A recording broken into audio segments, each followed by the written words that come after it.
So, Women in Law podcast is an initiative of Her Dream Initiative, a non-governmental organization that aims to empower women and girls. And yeah, so I think I've done the basic introduction now. Hi there, this is Women in Law podcast, and it is proudly sponsored by Her Dream Initiative. This podcast is to challenge, inform, and inspire you as a female who desires to thrive in the legal field. So make sure you stay tuned. We have amazing content, and we have opportunities to listen to women who are doing fantastic in the legal field. You could also follow us on Instagram at Her Dream Initiative. I have with me Jadean from South Africa. Hi, Jadean. Hi.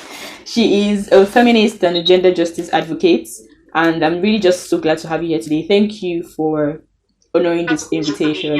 Yeah. So just quickly, can you introduce yourself, why you are passionate about gender justice, and what you do generally? No problem. So I'm Jadean Wright. I'm 22. From South Africa. I've started my journey in 2021, if I'm not mistaken, with advocacy and found my feminism, and also started advocating for gender justice in a sense that human rights and equality was my main passion. Growing up, it has always been a burning passion for me, so that was easy for me to go into because it was one of my passions. So it just flowed within me. And I've I've been connecting with ladies from all over South Africa and also internationally as well. And I've just been growing from there and just advocating, creating awareness, hosting programs, and doing the most I can with what I have and how I can. And that's just a bit about me. Okay, I love it. I can see people actually cheering you on in the comments. Everyone who doesn't know Jadean, I hope that by the end of this life you would know who she is and what she stands for. So yeah, okay. So let's get right into it. Like straight, let's hit the nail.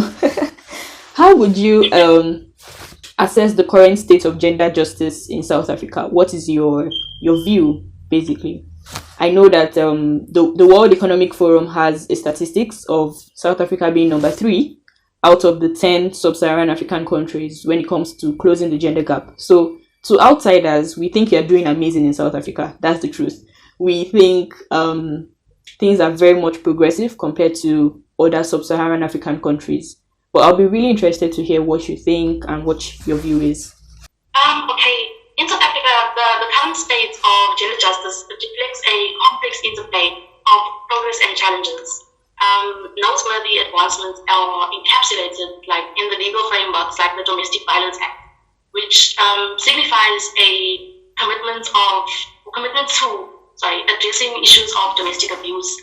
However, the persistently high rates of gender-based violence cast a shadow on these achievements, demanding a critical re-evaluation of the societal norms and a collective determination to create a lasting change, if I can put it that way. Mm-hmm. So, in my views, like as much as we have these systems and these laws put in place, we do still have a persistently high rate of GBV within our country.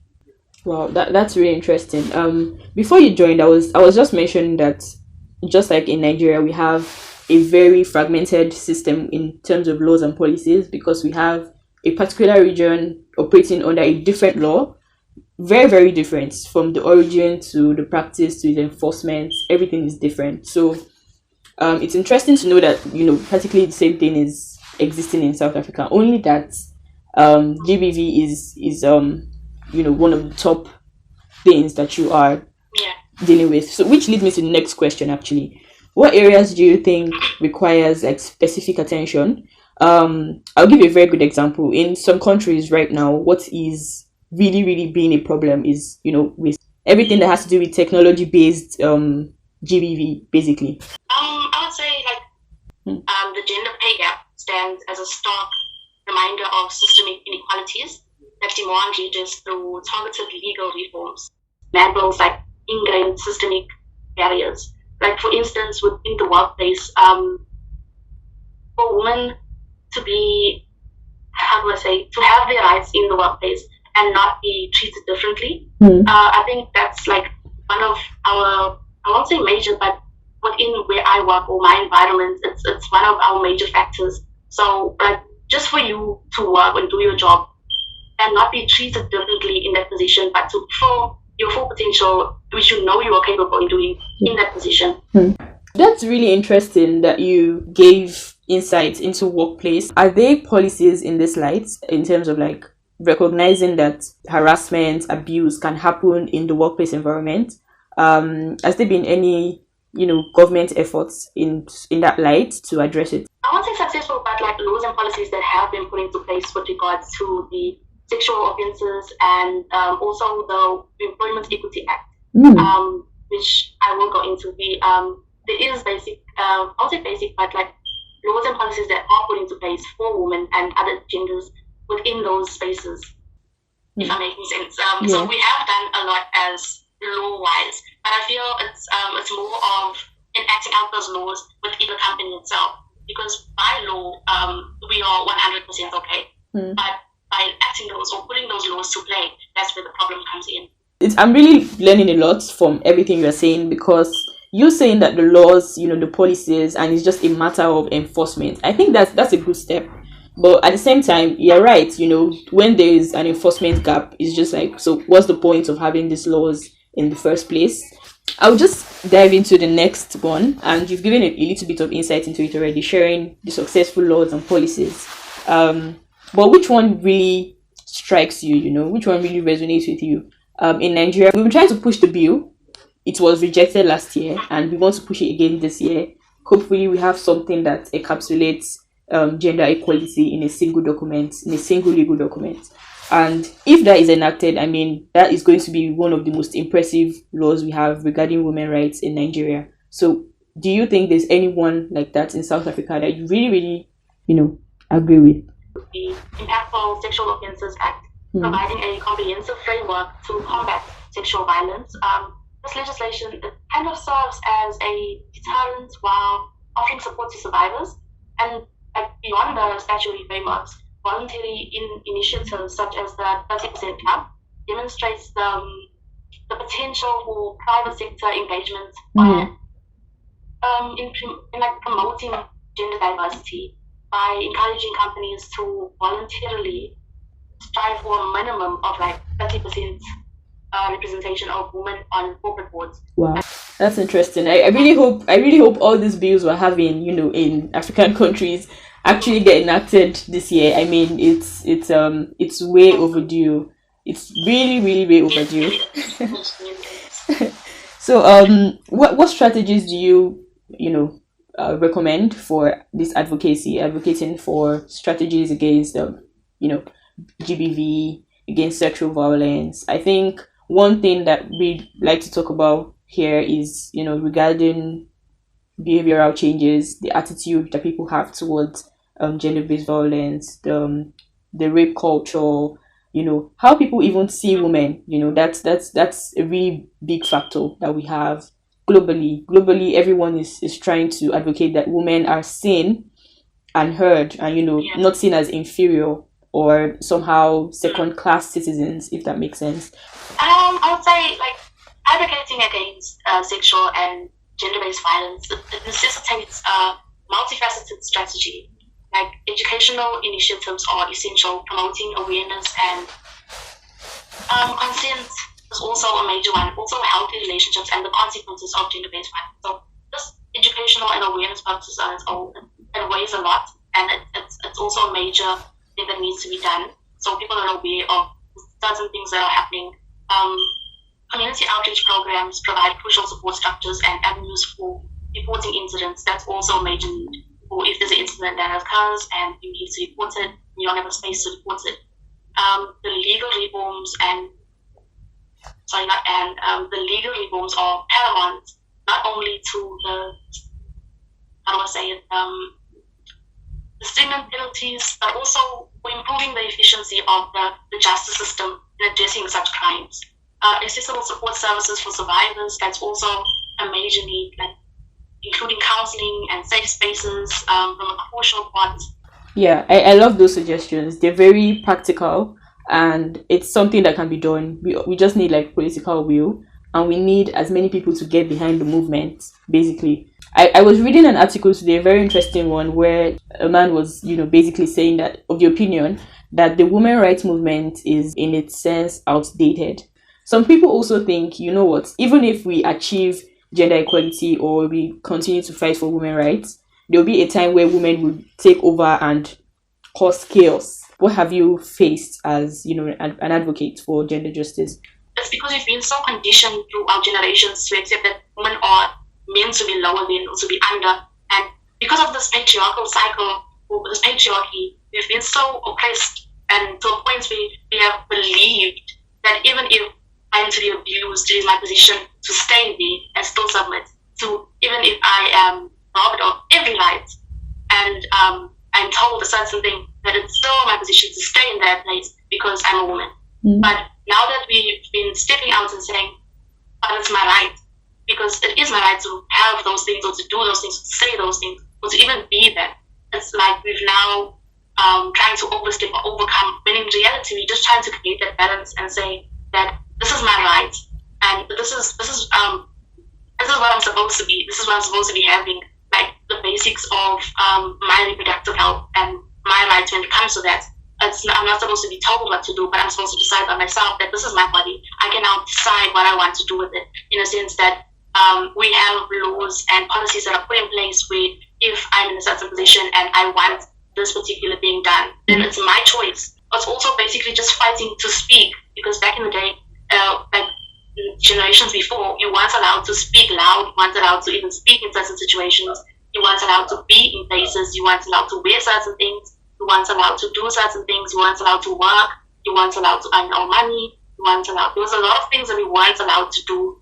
But now that we're like stepping out of that into our rights, it's now that we are trying to overthrow it. It's like we've been in such a patriarchal system for so long that our mentality is conditioned that way, to think that if I were to advocate for something, I had to literally fight because I was a woman advocating for something. It's mainly the men that advocate for things, or the men that do things in the community. So now when a woman steps out, it's like, oh, she's stepping out of position, she's stepping out of place, she's trying to be higher than, she's trying to accomplish something, she's trying to get something out of it. So it was very discouraging at first when I first started my advocacy journey. But also it gave me that little bit of passion or burn within to continue, because I was like one of the women that was stepping out into advocacy to advocate for my own woman, So it built me up, like in a sense when it's supposed to bring me down. So that also fueled my journey as well. It made me more eager to do it, to see a woman in that environment, a woman in that space, a woman fulfilling or taking off her rights. How do I say it? Opened my eyes to realize that people were actually watching me back then and were encouraged by what I did. So when I now go into the community, there's more women that step out. There's more women that are proud or confident in what they do because of what I did. But what you said about, bringing other people on board, other women would see what you're doing and think, okay, maybe I'm also capable of doing more than I'm doing right now. And that is the core of inspiration. That's the core of being a change maker. The fact that you can inspire other people to not just do crazy stuff, but really to know that they can do better and be better. And that's so amazing. I'm just inspired and so proud, and well done. I really can't wait to see all that you'll be doing in the future in South Africa and on the global space as well. Now I feel like I've run out of questions. But I still have one more. What do you think about the funds allocation in South Africa? Is there enough funds going into gender-based violence, combating gender-based violence generally? Overcoming this necessitates crafting compelling narratives that particularly not only the moral imperative of addressing gender-based violence, but also the tangible economic and the societal benefits of doing so. Additionally, fostering collaboration, if I can put it that way, amongst various stakeholders and leveraging the public supports can exert pressure for increased funding. When it comes to the next step, then that's a positive.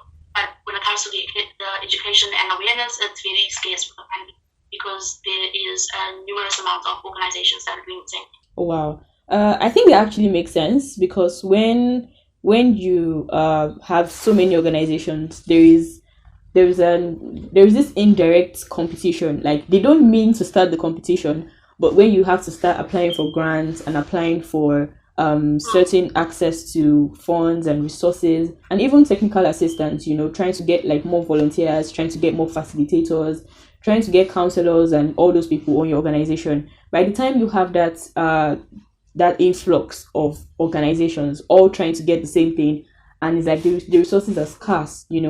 But I just have a question. Like, do you think the resources are really, really scarce? Because I think that's like the mindset we have, that what, Africa, we don't have money in Africa, so we're trying to save our money to do other more important things. We're trying to focus on infrastructure or transport or trade, or even health and education. And people think, what, gender-based violence is not really a priority right now because we don't have enough money. So do you share that same sentiment, or what do you think about that?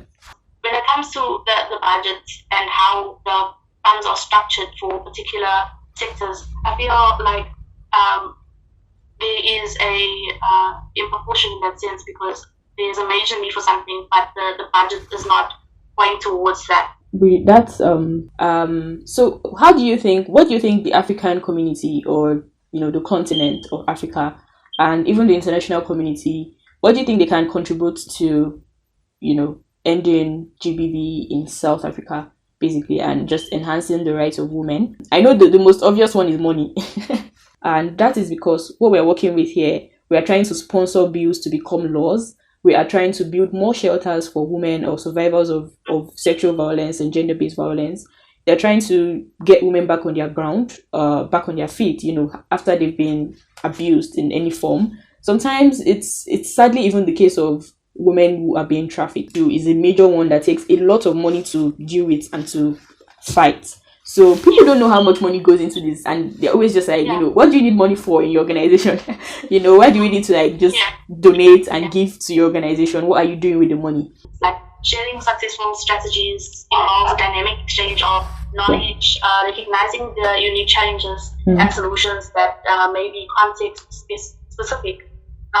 Financial investments from the internal or international community should be targeted at specific programs that align with South Africa's needs and priorities. Diplomatic dialogues play a pivotal role as well in encouraging sustained commitment, fostering a shared understanding of the global significance, addressing gender-based violence and its intersectionality with broader issues such as human rights and socio-economic development. It is crucial to approach this collaboration with cultural sensitivity, acknowledging South Africa's unique historical context, and ensuring that interventions are tailored to the specific needs and aspirations of the local population.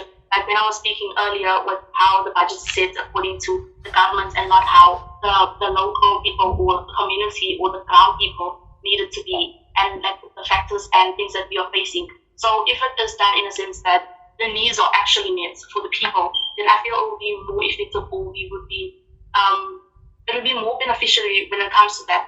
If there are neighboring countries that have this system in place and they are working and their success rates 100%, to implement and also share that knowledge to us, as we can also implement it, or as neighboring countries or as our continents receive that 100% success rate. So it might not be financially, but by sharing that information, we can also implement that success within our country. Yeah, and that is so brilliant. I don't know why we don't talk about it, having conversations like this, just basically sharing the tips and the secrets and the advice and sharing it within ourselves. For example, just asking countries what worked for you, how were you able to implement this policy.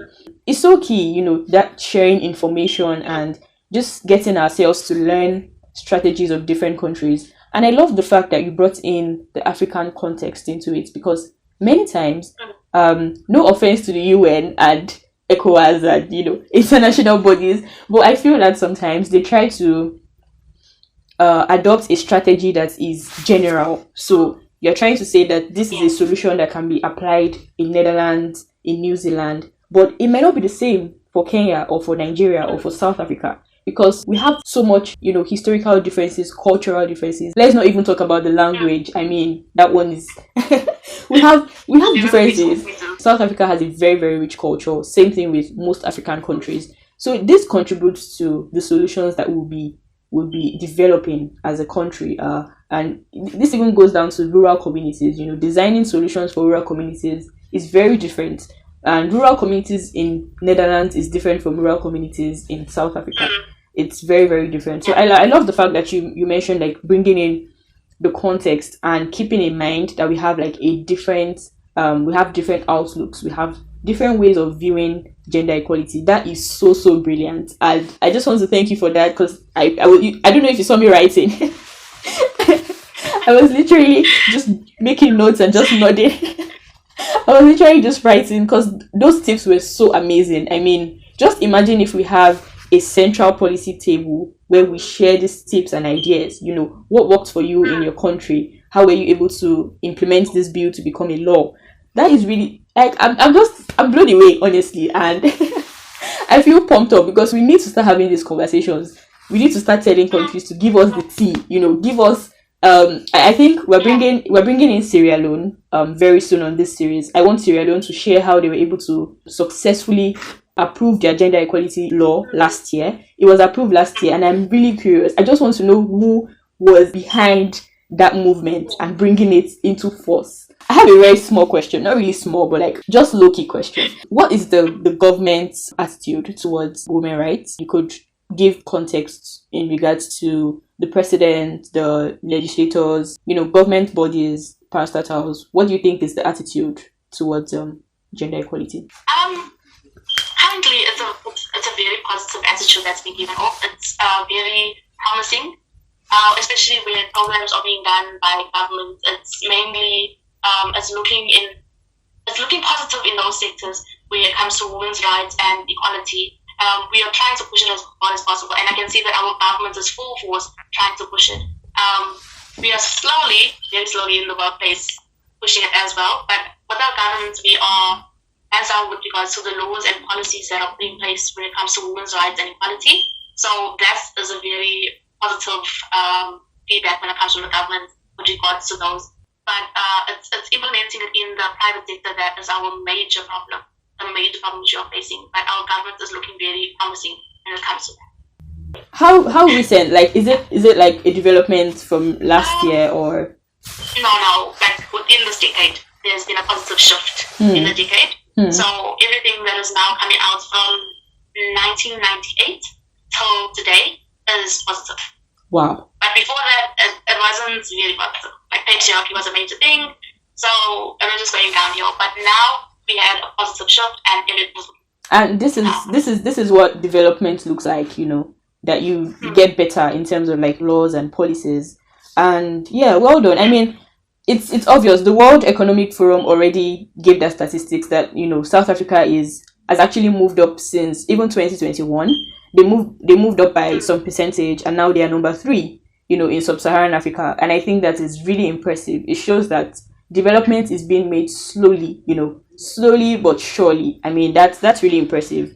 And I really hope in the future, we get to have all those bills you mentioned implemented into law, and we have more work done in the private sector.